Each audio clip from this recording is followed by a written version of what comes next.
Jadi seperti itu jamaah yang dimuliakan Allah, jangan kita mudah untuk melupakan jasa ayah kita. Akhirnya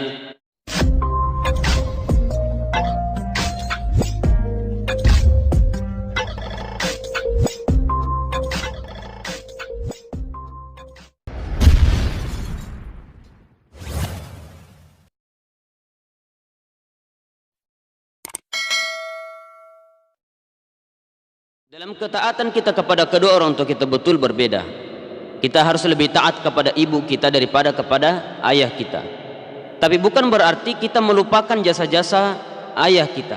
Banyak anak sekarang karena memahami hadis itu mengatakan bahwa 3 kali kita taat kepada ibu kita, kemudian baru kita taat kepada ayah kita. Tapi banyak juga anak yang tidak mengamalkan hadis ini.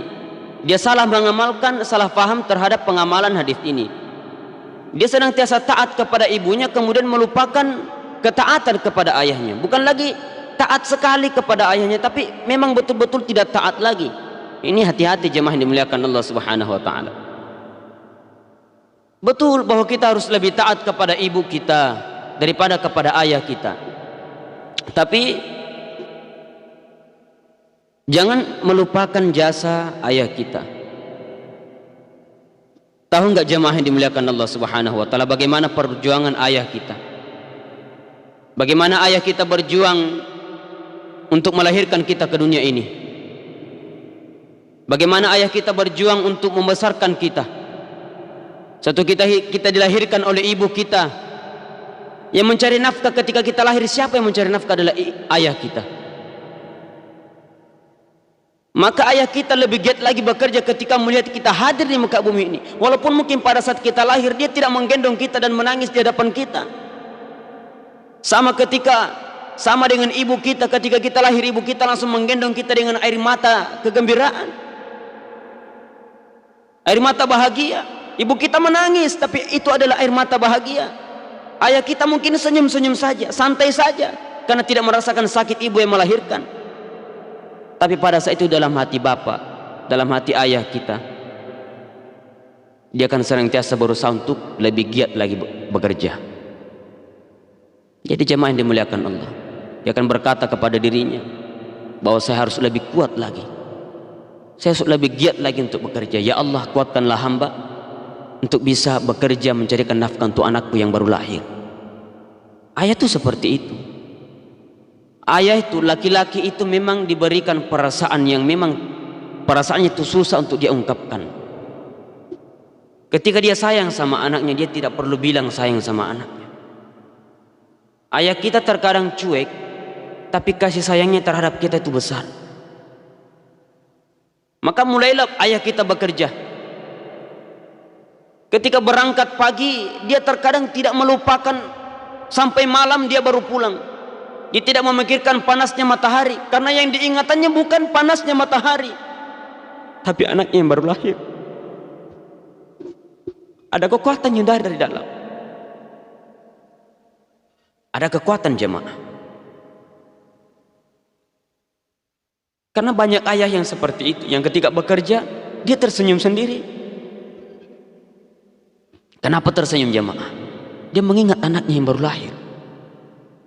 Dia berkata kepada dirinya bahwa engkau punya tambahan tanggung jawab. Maka dia harus mati-matian bekerja pada saat itu.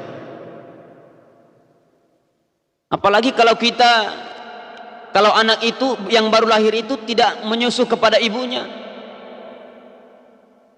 Dia harus lebih giat bekerja lagi agar bisa mendapatkan uang untuk memberi susu untuk anaknya. Maka dia ingat kita pada saat dia bekerja. Makanya terkadang ada ayah yang bekerja itu senyum sendiri. Yang diingat itu kelucuan kita pada saat kita lahir di muka bumi ini. Semangat dia akan datang dengan sendirinya. Ada kekuatan tambahan untuk diri ayah kita. Dia tidak peduli panasnya, hujan, dia mau pulang ke rumah. Tapi dia ingat kita, ketika saya pulang ke rumah saya tidak bekerja. Ketika saya tidak bekerja besok anak saya minum susu, nggak minum susu lagi. Jadi seperti itu jamaah yang dimuliakan Allah, jangan kita mudah untuk melupakan jasa ayah kita. Akhirnya kita dirawat besar. Yang menjaga kita siapa? Bukan ibu kita yang menjaga kita, jemaah. Ibu itu hanya merawat kita. Yang menjaga kita itu adalah ayah kita.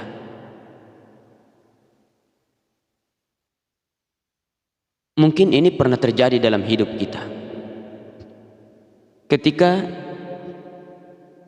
kita menangis misalnya, kita main sama teman-teman, kita menangis, maka yang pertama bertanya itu adalah ayah kita. Walaupun sebenarnya ayah kita pada saat itu wajahnya tersenyum atau biasa saja, tapi dalam hati ayah kita itu marah. Ayah kita tuh tidak tega ada yang membuat anaknya menangis. Ketika kita sudah remaja dewasa, kita ada masalah sama teman-teman kita, yang turun tangan bukan ibu kita, tapi ayah kita.